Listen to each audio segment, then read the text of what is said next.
Welcome to the Author to Authority podcast. And oh, wow, are we in for a conversation today? I want to introduce to you Mary Henderson, and she's a transformational leader and an internationally recognized personal branding and online business specialist. Mary helps service industry experts systematize, digitalize, and commercialize all the I's their knowledge, wisdom, and skills into a scalable and profitable online business and a brand so they can become authority in their niche or industry. Now, she has over 20 plus years experience building 7 and 8 figure businesses and building high performance sales teams in the IT sector, plus 15 years delivering online solutions for large and small businesses. She's been featured in many publications and is regarded as a thought leader in the digital sector.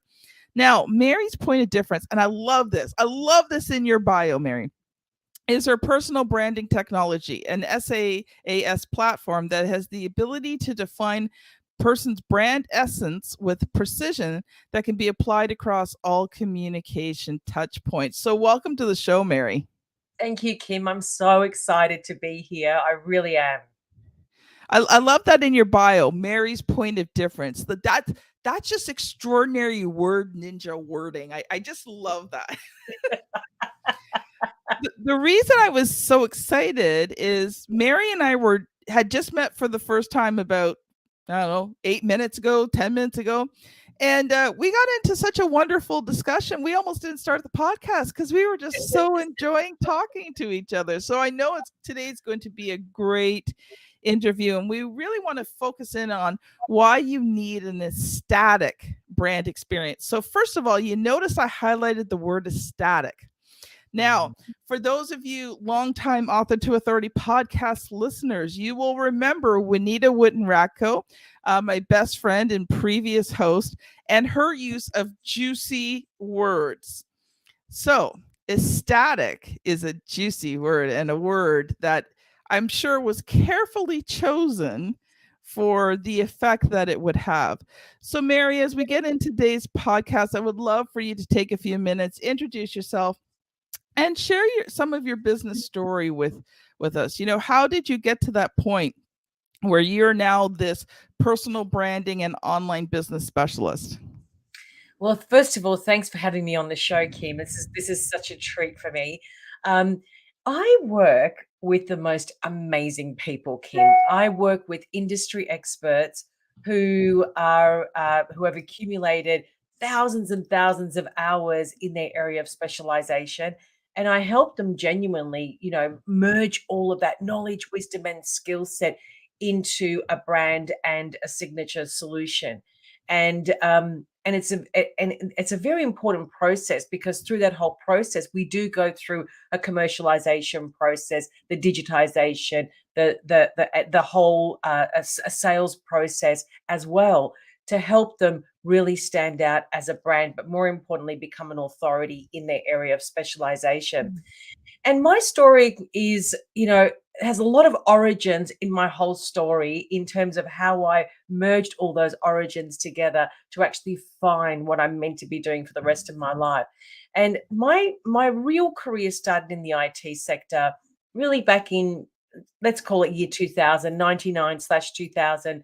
Um, I had the most amazing sliding door moment.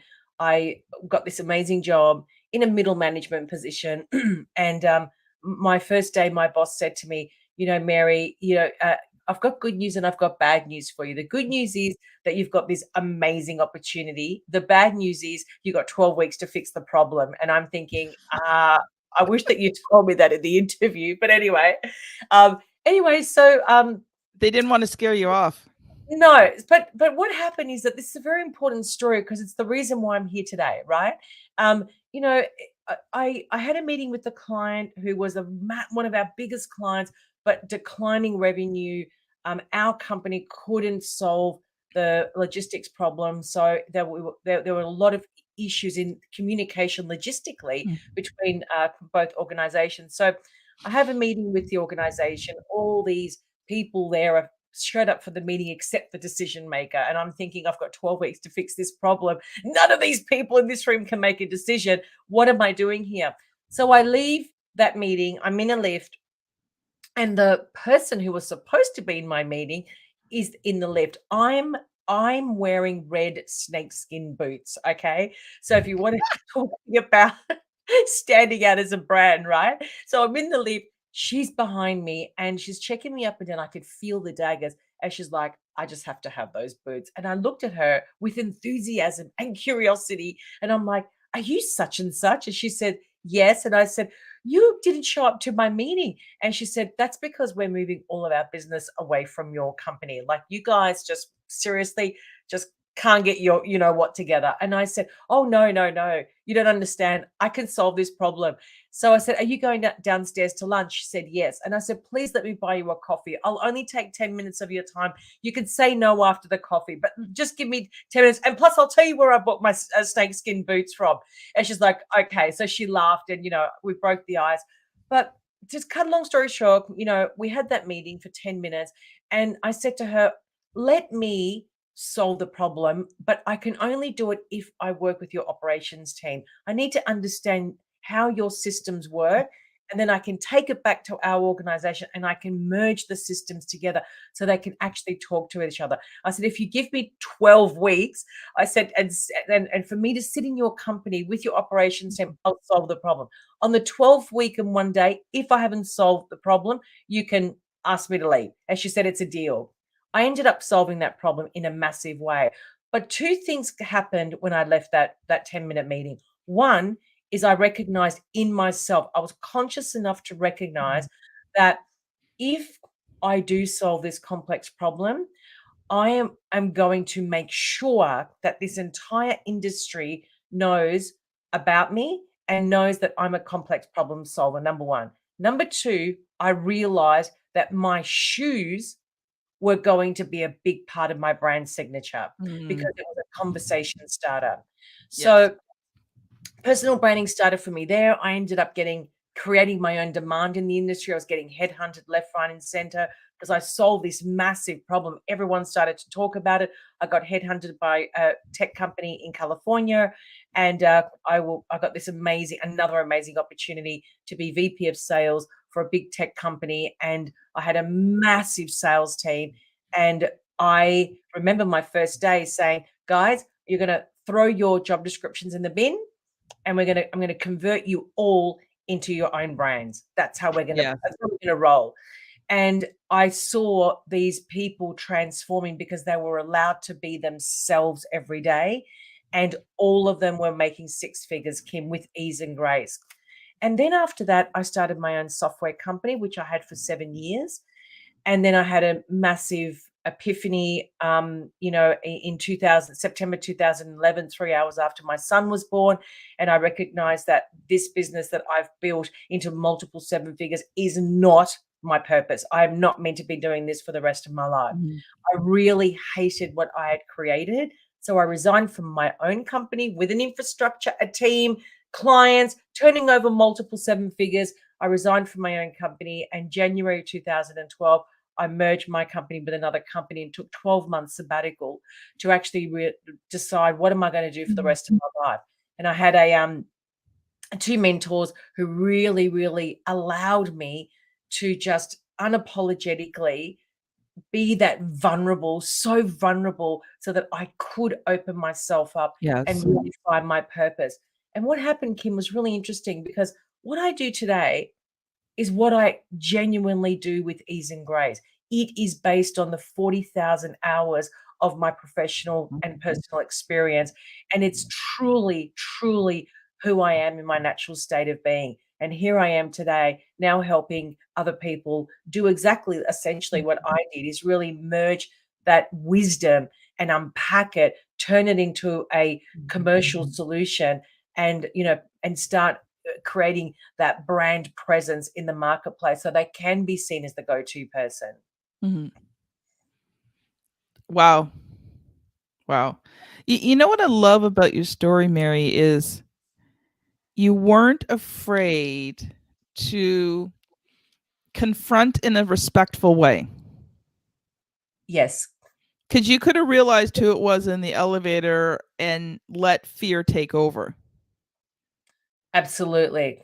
Absolutely. And I think that in those moments, this is where scarcity works, right? Because, I had 12 weeks and it's like, I have to fix this problem. But it wasn't that, Kim. I knew I could fix the problem just Yes. intuitively. I just knew I was made for that because I'm a systems thinker and a Mhm. systems designer. That's how I think. So I knew anything to do with systems, I knew I could fix it. So, yeah, I think that you're right. I think that just going beyond fear, is magical because beyond fear is magic for sure. Mhm. And, there's I love the way you did it because there is a perception sometimes that, you know, as women, if we're being strong and powerful, there's, some negative perceptions about that. But I love the fact that you were genuine, you were authentic, but you also didn't allow yourself to be pushed around. You knew what you wanted and you went for it. And I think that's something that's so important is that as entrepreneurs that we be ourselves, our authentic selves. You realized that just after your son was born that who you were was no longer serving you, and so you gave it all up. You stepped back, and that took a humongous amount of courage to do that. And what I have found as an entrepreneur, because I've had quite a few different businesses over the years, is that each one served me for a time, but as I grew out of it, there came a time when I needed to change because Hmm. I was no longer that person. I needed something that fit with who I was at the time. So I'm just so happy for you, Mary, that you had the courage to, become your true self, figure out who that is, become that true self, and then serve others within it. So we're going to switch over here because I want to give you lots of time. I know you've come prepared today to share about, creating that ecstatic brand experience. And I want to give you lots of time to share, and then we'll talk about it. Perfect. So, when I talk about ecstatic brain experiences, I think that one thing that we forget, Kim, as business owners, is we're a lot of us are caught up in what we do. A lot of us are Mhm. caught up in pushing our expertise, if you will, through our social media content, and forgetting that the most important aspect of our business is to always stay top of mind, even if a client is not or a prospect is not ready to buy from us. Mhm. If they're or if they're browsing and then shopping around, our goal as entrepreneurs is to figure out a way to always stay top of mind. Mhm. And this is where ecstatic brain experience comes in a massive way. So I always like to ask people that, even prospects that I speak to, when a prospect touches any part of your brand, whether it be online or offline, how do you make them feel? Like, how do they walk away after they've experienced your brand? Do they walk away inspired? Do they walk away with hope? Do they walk away disgusted? Do they walk away feeling a sense of, I can do this? Do they feel awe, wonder, Mhm. curiosity? There's so many words I can use here. But the goal for us as entrepreneurs is that wherever I go Yeah. and I touch that brand, not only do I want to feel something from that person, but also I want to believe that person. I want to trust that person. And we forget that we are in an economy now where we're way beyond know, like, trust. We're in an economy where we're in know, love, buy. It's completely different because there's too much competition. So if we're Mhm. going to blend in as a brand, and if we're going to blend in with even our messaging, we will never, ever, ever stand out and be seen and be heard. Mhm. So, what does that create when we're not seen and when we're not heard? It creates uncertainty and it Mhm. creates frustration and it creates self doubt, which ultimately leads to isolation. that's where it ultimately leads us. And so many entrepreneurs relate to this story because it's like, I'm trying everything. I've implemented, I've done Facebook ads, I've, engaged 500 coaches. I'm still at the same place. And what I have found is that when we, especially in the online space, Kim, so many Mhm. coaches are teaching the same blueprint. And I'm going to call it a blueprint because it's not Yeah. even a framework. It's the same blueprint. And everyone's trying to push the same thing. And what I'm saying is that that's not going to work. That's antiquated. It's old. It doesn't fit in today's society. Yeah. We have to go so much deeper than just pushing a blueprint with a sales funnel and hoping, for the best, doing what all these gurus are telling us to do. Go on social media, you can make six figures without a website, without this, without that. I'm thinking that's amazing that all these people can make $1 million without even having the fundamental basics in their business. Because I don't know about you, Kim, but when people check me out, the first place they go to is my website. So Yes. so I think that when we talk about brand experiences, the touch points that have to Mhm. capture a feeling and I think and a memory. So this is a strategy that we really need to Mhm. spend time focused on. I'm gonna stop you there for a second. I love that. Know, love, buy. Yes. I've never heard that before. We've all heard the, know, like, trust factor. Talk a little bit more about that. Yes, I'd love to. The know like trust is to me so loose and it's too surface because there's so much competition today. And I want to just remind everyone, let's think about this strategically and logically. Mhm. AI machines are coming our way in a massive way. There are going to be Yeah. a lot of coaches and entrepreneurs that are going to use AI machines to create content for their supposed course or program or their book or all sorts of things will be now generated through a machine, Mhm. which I couldn't think of anything that is the opposite of being your true self. Like I know. I this is know. really worshipping the ego on a whole new scale. And so people might argue, come on, Mary, it's so awesome to have these AI machines. It can really help us. No, it actually cannot. It might There's help. no soul. There's no soul. You're absolutely right. And so for me, know like trust fits into that beautifully because now you're competing with machine generated content. All these gurus will be sitting back who are brilliant salespeople and actually taking market share from you, the person who has genuinely accumulated 10, 20, 30 years in your area of specialization.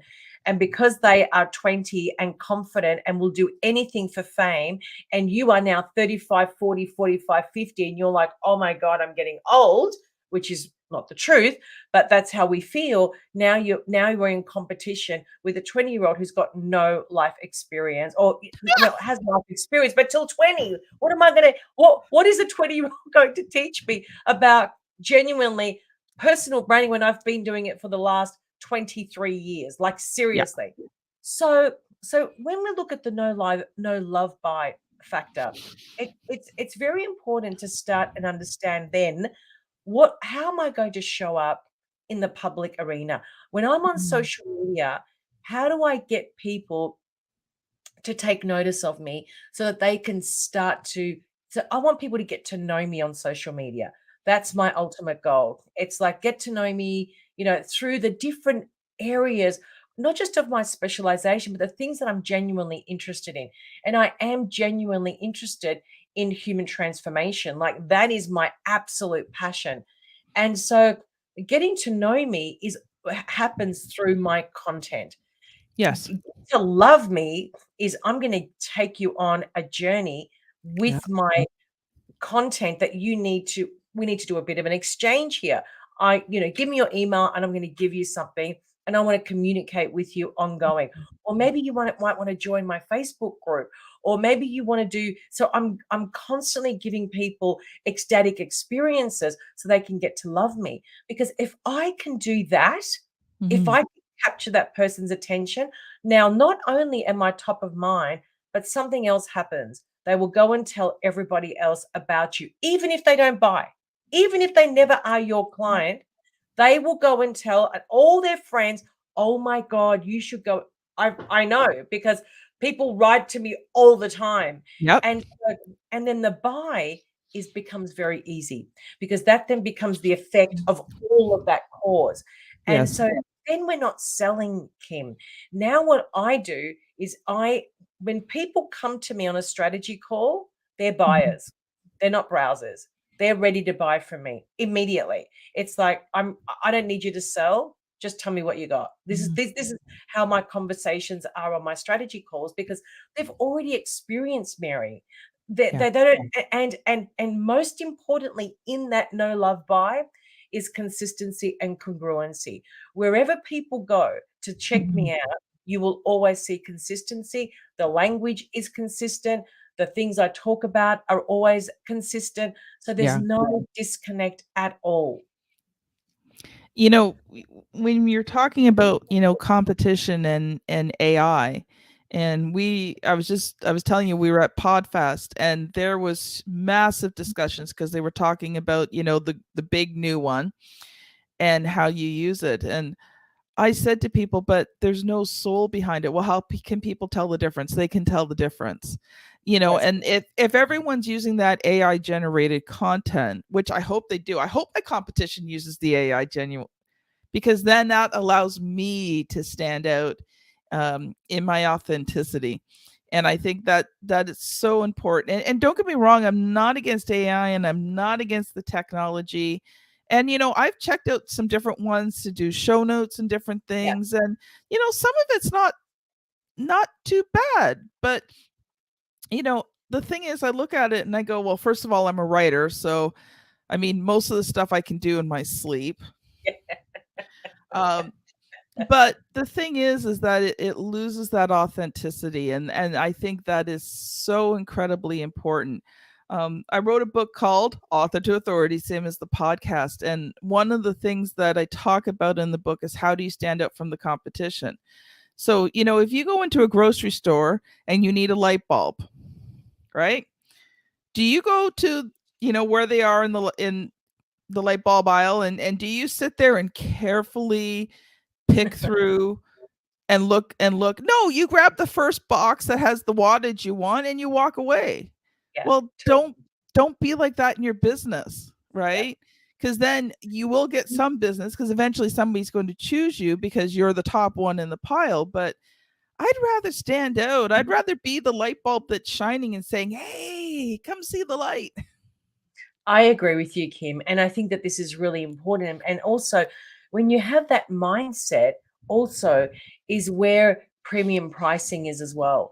Because Mhm. when your messaging is consistent and congruent all the time, the right people will take notice of that. And I Yeah. notice this with the people that follow me. It's not, I'm not for everyone. And thank God I'm not for everyone. I'm for the people that I consider are my target audience, which are industry experts. They're the only people I want to speak to. I want to start a conversation with them because they're mature, they're ready, they're at a whole different level in their life. And I want to work with those people. And to stand down and be that shining light bulb, I have to do things differently. And Yeah. I think that this is really, really, it's a part of we have to be strategic and deliberate in everything that we do. I could not agree with you so much. I'm just sitting there going, wow, just so much in congruency between you and I. I teach on authority marketing. How do you stand out? How do you gain that visibility? You know, how do you present yourself in such a way, like you said, that your target market is attracted to you? I Yes. say on a regular basis, I'm not everybody's cup of tea, and I don't want to be everybody's cup of tea. Yeah. I want to be somebody's cup of tea, though. Yes, exactly. And then what happens based on that is that The people that we work with, they want to work with us. They don't need us. Do you see the difference here? Yes. Because then you don't attract needy clients that just have these false expectations and they're desperate. I don't want those people. I want people to want to work with me, that they're in it for the long Yes. ride, not for the quick fix. And that makes a huge difference to how you show up as, as a business owner as well. Well, it's funny you mentioned that because when I first started doing ghostwriting, that's how got into being a publisher. I would take on any job. Yes. And very quickly, I realized there were whole groups of people I did not want to work with. And you are so right. When you brand yourself properly, when you give that ecstatic brand experience, when people look at you and they see the consistency and they see the congruency, the two things you said, and I really want the audience to catch this, is premium pricing. Mm-hmm. When you have done this properly, you can practically charge whatever you want, and there will be people who will pay it. Absolutely. So that's the first thing. And the second thing that you said that was critical is when you're at that point, you said you're working with people who want to work with you and don't need to work with you. And the thing is, the people who need to work with you, they're desperate, they are needy. They want all your time, all your attention. They don't want to pay you what you're worth. They nickel and dime you and then complain because you didn't give them big enough discounts. So just Oh, listeners, if you catch that, what Mary just shared with you is gold and can change your business. and also, Kim, if I can just add one more thing, a lot of women have real issues with what you just mentioned. Oh It yes. seems to be a lot of women that have significant issues in pricing their Mhm. expertise. Knowing that they can genuinely solve a complex problem, but actually have this fear around charging premium pricing. Now, fear only happens around pricing is when you have uncertainty about the solution that you're delivering. So there must be gaps and inconsistencies in Mhm. what you're bringing to the table, because we have to understand this is very, very easy to solve. All humans need to logically process that this person can genuinely solve my problem. So that's Mhm. why we have Excel spreadsheets, because logically the brain says, oh, if I just lay this out, I can just add up all those numbers just by dragging that column down and it will give me a total. Logic. So we have to understand that logic plays a significant role in buying decisions. It's not Yeah. emotion, one part, but logic is a huge, huge part. And the reason for that is because the brain goes into fight or flight. The moment that the prospect believes that they're in a dangerous situation, in other words, aka someone's selling to me or pushing scarcity, you've lost that prospect because their brain is absolutely going Mhm. insane and it's going into fight or flight. So we can't sell like that anymore. That's the old car salesman scarcity tactics. And by the way, I would say that 95% of coaches are in that bracket. They're Mhm. just pushing, pushing, pushing because they're desperate, or they may not be desperate. They're just selling numbers. It's just another sale of in that month, but they're selling Yes. scarcity tactics. Trust me, if you're going to sell scarcity tactics, it does become the client from hell. Guaranteed. Guaranteed. So what we need to do is we need to understand how to bring logic into the dialogue. And when you can speak from that space, then you're going to grab attention, and rather than, making people feel uncomfortable. Mhm. Again, remembering that our goal at the end of every conversation is to create ecstatic brand experiences so we can always stay top of mind. You know what's interesting, Kim, just on that strategy, is I have found that the prospects I speak to today, Mhm. not all of them sign up with me on that first call. They don't. No, They're my perfect client. They're just not ready today. Today. exactly. But you know what's lo and behold, how many of them have returned 6 months, 12 months later, some 2 years later, and said, you know what, Mary, I should have listened to you 2 years ago. I should have signed up. I went Yeah. with this coach. I went with that. I'm still in the same place. I just have to, I just got to move forward. And that's what happens. So then Mhm. you start to build a pipeline rather than be reactive. One thing I teach is when you're selling, everything about you has to say, I want to work with you. I want to have you as my client, but I don't need to have you as my client. And I Yes, think when you have that attitude, so it's not really scarcity in that sense, okay? Because I'm not saying, oh, I'm so high up, you can't, but my body language, everything says I'm not desperate for business. yes, And yes. that becomes attractive because people sometimes, I've had people say to me, it's like, you didn't push back when I said I wasn't ready. I mean, I always ask questions. I want to get a true sense, but they're like, I didn't feel like you were trying to push me into anything. I said, because I'm not. Yeah, I said, I want to work with you. You would, I think your book is going to be amazing and impactful, but I don't need your business. And they kind of look at me funny. It's like, you don't need my business. No, I don't need your business. Now, do I want your business? Yes, because I want to work with you, mm-hmm. but I don't need you. You should never let any one client or customer make or break your business. I And you agree. know what?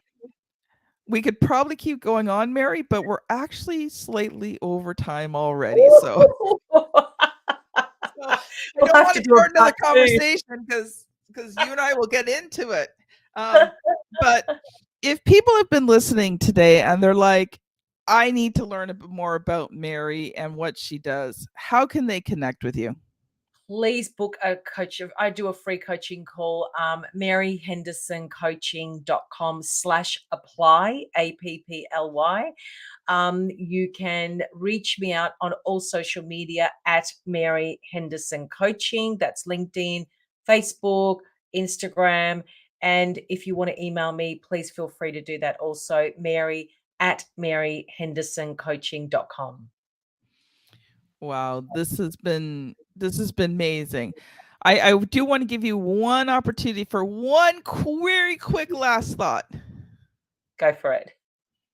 No, for Oh, you you, want me for to you. you want me to say